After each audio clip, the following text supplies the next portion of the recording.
तो hi guys, मैं हूं एसके समा और आज हम सॉल्व करेंगे Geeks for Geeks problem of the day 5 जून 2021 का क्वेश्चन बिटॉनिक पॉइंट। तो ये क्वेश्चन जो है पाक के सबसे पहले यहाँ से पढ़िएगा ज़रूर, ठीक है। क्वेश्चन में क्या दिया है ये वो जानते हैं। क्वेश्चन में दिया है कि हमारे पास एक एरे है, उसका साइज है n, ठीक है, which is first increasing and then may be decreasing, find the maximum element in the array. मतलब ये हमारा एक एरे है, ठीक है, इसमें जो एलिमेंट्स है मतलब ए बी सी डी, ठीक है, तो ये पहले इंक्रीज करेगा, मतलब ए छोटा होगा उससे बड़ा होगा बी, उससे बड़ा होगा सी, उससे बड़ा होगा डी, ठीक है। उसके बाद वो डिक्रीज करना चालू कर जाएगा, ठीक है, कहीं से भी डिक्रीज करना चालू कर सकता है एनी पॉइंट ऑफ टाइम, ठीक है। तो मतलब ई एफ जी आ गया, ठीक है। तो ये क्या होगा कि ये डी से ई छोटा होगा, ई से एफ छोटा होगा, एफ से जी छोटा होगा, मतलब पहले इंक्रीज करेगा फिर डिक्रीज करेगा, ठीक है। बीच में ऐसा नहीं कि इंक्रीज किया फिर डिक्रीज किया फिर इंक्रीज किया फिर डिक्रीज किया, ऐसे नहीं है, ठीक है। एक ही बार इंक्रीज करेगा और एक ही बार डिक्रीज करेगा। और यहाँ देखिए ये दिया हुआ है कि मे बी, ठीक है, यहाँ मे बी मतलब ज़रूरी नहीं है कि डिक्रीज करे भी। ये हमारा एरे हो गया है, तो ए बी सी डी ई, ठीक है। तो ये हो सकता है कि सिर्फ इंक्रीज ही करते चल जाए, मतलब ए जो है वो बी से छोटा है, बी आपका सी से छोटा है, सी आपका डी से छोटा है, डी जो है आपका ई से छोटा है, ठीक है। तो हमें इस एरे का मैक्सिमम एलिमेंट को बताना है, ठीक है। तो भैया ये क्वेश्चन को जब सॉल्व करने का आप सोचेंगे तो सबसे अच्छा जो एक इजी तरीका आपके दिमाग में क्या आएगा कि एक एक करके आइटरेट करते चल जाओ, ठीक है। अब एक मैक्सिमम एलिमेंट के लिए वेरिएबल स्टोर कर रखो, कंपेयर करते जाओ प्रीवियस मैक्स और नया मैक्स, अगर वो अभी ग्रेटर है तो आपको मैक्स मिल जाएगा, ठीक है। तो इसके लिए क्या करना पड़ेगा, इसके लिए हमें पूरा का पूरा एरे को ट्रेवर्स करना पड़ेगा एक बार, ठीक है। एक बार हम आइटरेट करेंगे और हमें मैक्स एलिमेंट खोज लेंगे, ठीक है। तो इसमें आपका टाइम कॉम्प्लेक्सिटी लगेगा O ऑफ n। तो भैया ये तो आपका काम कर जाएगा, लेकिन क्या ये टाइम कॉम्प्लेक्सिटी को घटाने का कोई तरीका है? तो आंसर है हाँ है। वो कैसे है आइए वो जानते हैं। तो देखो भैया इसको अब हम सॉल्व कैसे करेंगे, ठीक है। तो हमें बताया हुआ है कि पहले इंक्रीज कर रहा है फिर डिक्रीज कर रहा है, ठीक है। तो यही हमारा क्वेश्चन का सबसे बड़ा हिंट है। हम क्या कर सकते हैं कि इस हिंट की मदद से हमें पूरा का पूरा एरे को ट्रेवर्स करने का ज़रूरत नहीं पड़ेगा, ठीक है। तो पूरा का पूरा ट्रेवर्स करने की ज़रूरत नहीं पड़ेगा। तो भैया ये हम अप्लाई कैसे करेंगे, देखो यार, ये हमारा एक एरे मान लो, ठीक है, ये हमारा एक एरे हो गया, ठीक है। इसमें एलिमेंट सब मान लेते हैं A B C D E F G H I J K L M, ठीक है। ये ऐसे मान लो हम डी को चेक कर रहे हैं, ठीक है। डी को हम चेक किया तो हमें पता चला कि भैया डी जो है ये हमारा सी से बड़ा है और ई से छोटा है, मतलब सी डी ई ऐसे है, ठीक है। तो इसको देख के हम ये बोल सकते हैं कि ये अभी भी हमारा इंक्रीजिंग फेज में है, ठीक है। मतलब ई तक, मतलब इतना तो शेयर हो गया ना कि ई तक हमारा इंक्रीजिंग फेज में। क्यों? क्योंकि सी जो है वो हमारा डी से छोटा है, ये इंक्रीज किया, और डी जो है वो हमारा ई से जो छोटा है, ठीक है। तो अभी भी ये हमारा इंक्रीजिंग फेज में, इसके बाद रहे ना रहे इंक्रीजिंग फेज वो बात की बात है, ठीक है। हो सकता है एफ तक रहे, हो सकता है जी तक इंक्रीजिंग फेज रहे, वो बात की बात है, लेकिन यहाँ तक तो हम श्योर हो चुके हैं ना कि ये इंक्रीजिंग फेज में है। तो हमें इतना पता चल गया कि भैया डी सी बी ए ये सब तो मैक्सिमम कभी हो ही नहीं सकते, क्योंकि यहाँ अभी इंक्रीजिंग फेज में ही चल रहा है। तो अभी हमारा मैक्सिमम का दावेदार हमारा ई ही रहेगा, ठीक है। डी ए से लेके डी तक ये तो हम श्योर हो चुके हैं कि ये कभी भी मैक्सिमम नहीं रह सकता है, ठीक है।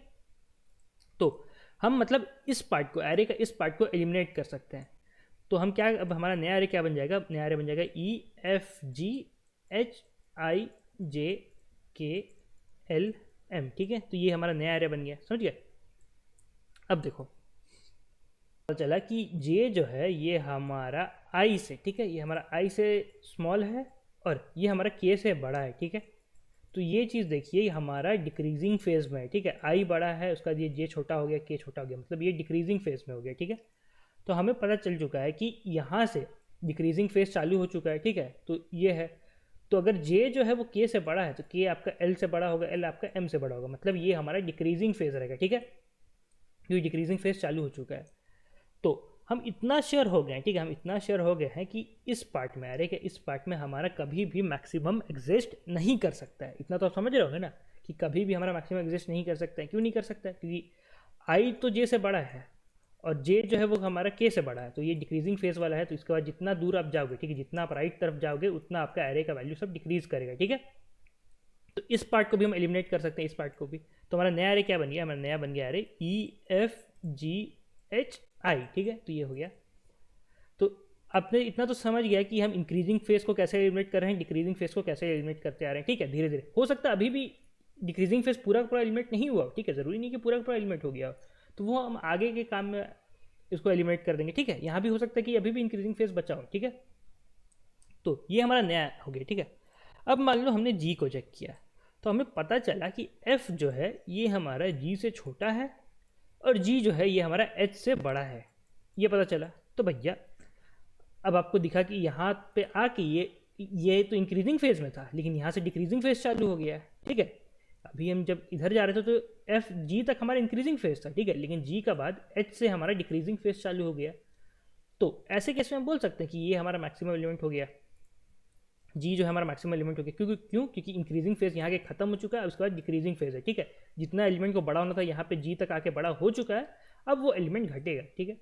तो जी हमारा मैक्सिमम एलिमेंट हमें मिल गया, ठीक है। तो हमारा मैक्सिमम एलिमेंट हो जाएगा जी, ठीक है। तो बेसिकली हम करेंगे क्या कि हमारा अप्रोच क्या रहेगा कि ये हमारा पूरा का पूरा एरे होगा, ठीक है। इसका हम ये मान लेते हैं लो, ठीक है, और ये मान लो हाई, ठीक है। ये आपका बाइनरी सर्च टाइप काम करेगा। हम इसका मिड वैल्यू पे जाएंगे, ठीक है। इसका मिड वैल्यू पे गए, मिड वैल्यू पे गए चेक करेंगे, जैसे ये मान लो है ए बी सी, ठीक है। हम चेक करेंगे इधर भी एलिमेंट है कुछ कुछ, इधर भी एलिमेंट है कुछ कुछ, ठीक है। हम चेक करेंगे क्या बी हमारा ए से बड़ा है और सी से छोटा है। अगर ऐसा है तो हम क्या करेंगे कि यहाँ से सारे के सारे एलिमेंट को बोलेंगे भैया आप हमारा मैक्सिमम नहीं हो सकते हो, आपको हम आगे नहीं ले जा सकते हैं, ठीक है। तो यहाँ से हम एरे को काट के छोटा कर देंगे, ठीक है। ये एरे काट के छोटा हो गया, हमें इधर और किसी भी एलिमेंट को चेक करने की जरूरत पड़ा ही नहीं, ठीक है। तो ये हो गया। अब क्या होगा, अब ये हो गया हमारा एरे, ठीक है। हम ये लो को हम इधर ले आएंगे, ठीक है। लो को हम आगे ले आएंगे, इसको सब हटा दिए, तो हम हमारा नया लो जो होगा वो क्या होगा, लो प्लस हाई बाई 2, ठीक है। मतलब मिड के आगे, ठीक है, ये वाला पॉइंट पे। तो ये इधर लो आ गया, फिर इधर हाई आ गया नया, ठीक है। फिर से हम वही मिडियल एलिमेंट को चेक करेंगे।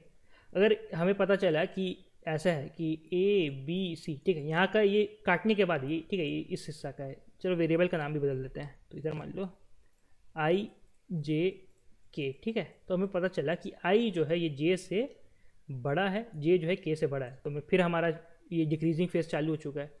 तो हम यहाँ से काट के इस हिस्सा को काट के हटा सकते हैं, ठीक है। अब इधर हिस्सा को काट के हटाए तो क्या करेंगे, हाई को बोलेंगे तुम आगे आ जाओ, इधर का हम कोई भी एलिमेंट को चेक नहीं करेंगे, ठीक है। तो एरे हमारा और छोटा हो जाएगा, एरे और छोटा हो जाएगा।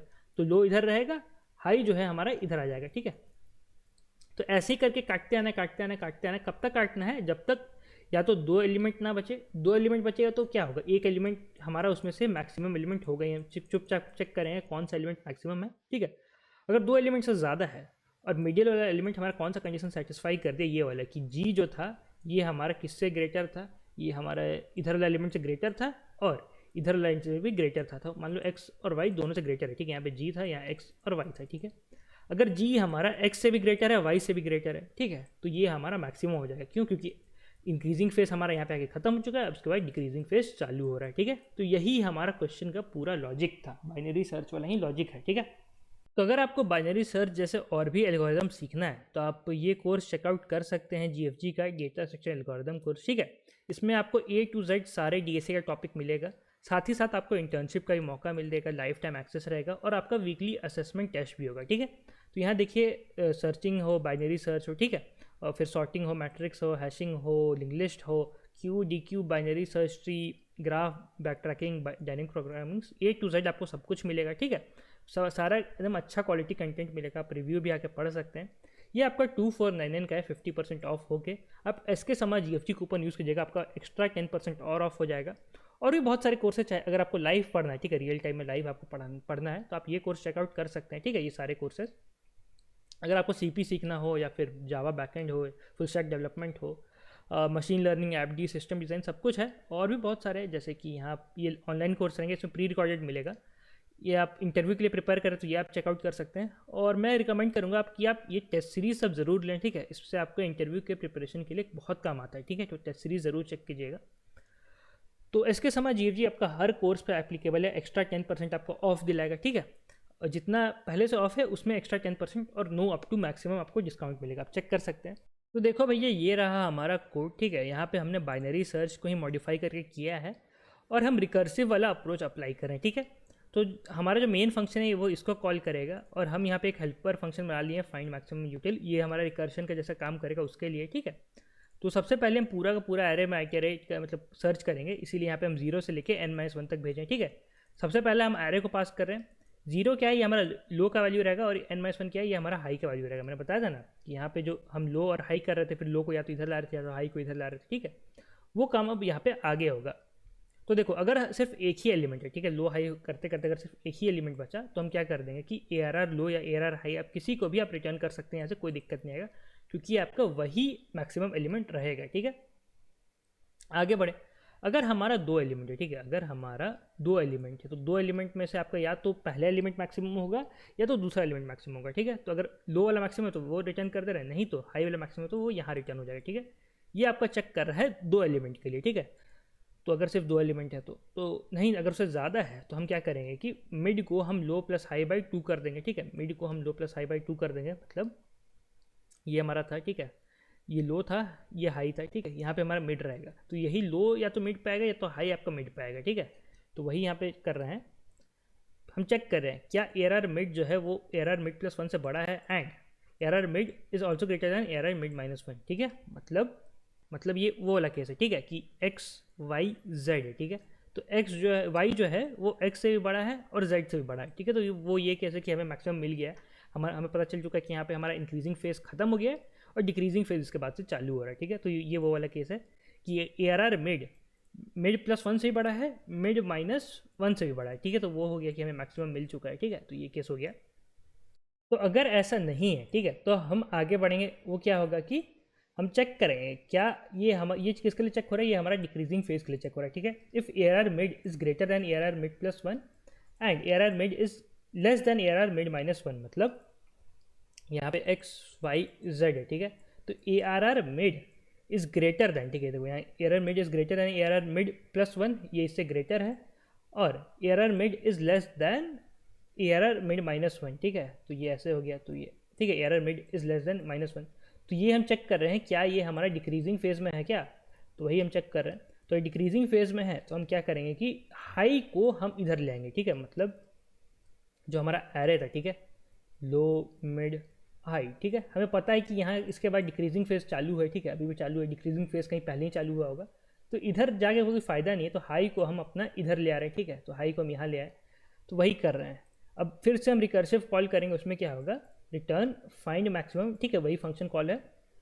एरे पास हो गया, लो वैसे का वैसे ही रहेगा, क्योंकि हमें पता है कि हमारा जो मैक्सिमम कहीं यहाँ पे लाई करे, तो लो वैसे का वैसे ही रहेगा। हाई को हम वो पीछे ले आ रहे हैं, तो हाई हमारा क्या हो गया, हाई हमारा मिड माइनस 1 हो गया, ठीक है। तो हाई हमारा मिड माइनस 1 हो गया, ठीक है। तो यही चीज़ है। नहीं तो अगर हमारा इंक्रीजिंग फेज में, ठीक है, अगर ये काम नहीं किया तो एल्स पार्ट में आएगा। इंक्रीजिंग फेज मतलब कि ऐसा होगा कि x y z, ठीक है। तो x छोटा है y से, y छोटा है z से, ठीक है। तो ऐसा फेज में है तो हम क्या करेंगे कि हमें पता है कि इंक्रीजिंग फेज में, ठीक है, तो हम लो को हम मिड की तरफ ले जाएंगे, ठीक है। तो ये इधर आ जाएगा मिड की तरफ, और हाई, क्योंकि हमें पता रहेगा कि इंक्रीजिंग फेज अभी भी चल रहा है, हमारा मैक्सिमम एलिमेंट कहीं यहाँ पे रहेगा, ठीक है। तो यही चीज़ है। ARR लो को हम मिड प्लस 1 कर दिए और हाई वैसे का वैसे ही रह गया, ठीक है। तो यही चीज़ हो रहा है। तो यही सा कोड था, बार बार रिकर्सिव कॉल होते जाएगा जब तक हमें मैक्सिमम मिल ना जाए, ठीक है। तो यही चीज़ होगा, और लास्ट में हमारा आंसर जो है वो रिटर्न हो जाएगा, ठीक है। तो यही था। अगर आपको समझ में नहीं आया तो आप एक काम कीजिएगा कि ये जो टेस्ट केस आपको दिया हुआ है ना, इस पर आप ये जो कोड है इसे ड्राई रन करके देखिएगा, ठीक है। पेन पेपर लीजिएगा, ड्राई रन करके देखिएगा, आपको अच्छे से समझ में आ जाएगा, ठीक है। तो इसका टाइम कॉम्प्लेक्सिटी जो होगा वो आपका सेम बाइनरी सर्च वाला ही होगा, जो कि होगा O ऑफ log n। हम क्या कर रहे हैं कि हम एरे को अपना काट के आधा काट के छोटा कर रहे हैं, ठीक है, पूरा का पूरा माइग्रेट नहीं कर रहे हैं, तो इसीलिए O ऑफ n से कम रहेगा, यानी कि आपका O ऑफ log n रहेगा, ठीक है। O ऑफ log n रहेगा टाइम कॉम्प्लेक्सिटी, ठीक है। स्पेस कॉम्प्लेक्सिटी आपका यहाँ देखिए, ये O ऑफ 1 दिया है, ये आपका आइटरेटिव का होता है O ऑफ 1, हमने यहाँ रिकर्सिव यूज़ किया बाइनरी सर्च, इसीलिए हमारा जो टाइम ये स्पेस कॉम्प्लेक्सिटी होगा वो हो जाएगा, वो भी आपका log n हो जाएगा, ठीक है। वो भी आपका O ऑफ log n हो जाएगा। ये क्यों होगा, क्योंकि ये आपका रिकर्शन की वजह से जो स्टैक बनता है उसकी वजह से O ऑफ log n, ठीक है। तो दोनों इस कोड का, ठीक है, इस कोड का टाइम और स्पेस कॉम्प्लेक्सिटी दोनों O ऑफ log n रहेगा। तो आज के वीडियो में तो इतना ही, तो ध्यान रखिए, सेफ रहे, मिलते हैं वीडियो में, bye bye. Enroll now for the best in industry data structures and algorithms course, DSA self-paced with highly organized content and access to premium video lectures recorded by Mr. Sandeep Jain himself, covering all the important DSA topics along with more than 200 plus algorithmic problems of varying difficulty, which will keep your brain always drilling deeper into concepts. And don't worry if your code lets you down sometimes. A customized hint section is always there to help. Evaluate yourself with the periodic contests and become the DSA expert these companies want. Take charge now and make DSA your biggest strength with us.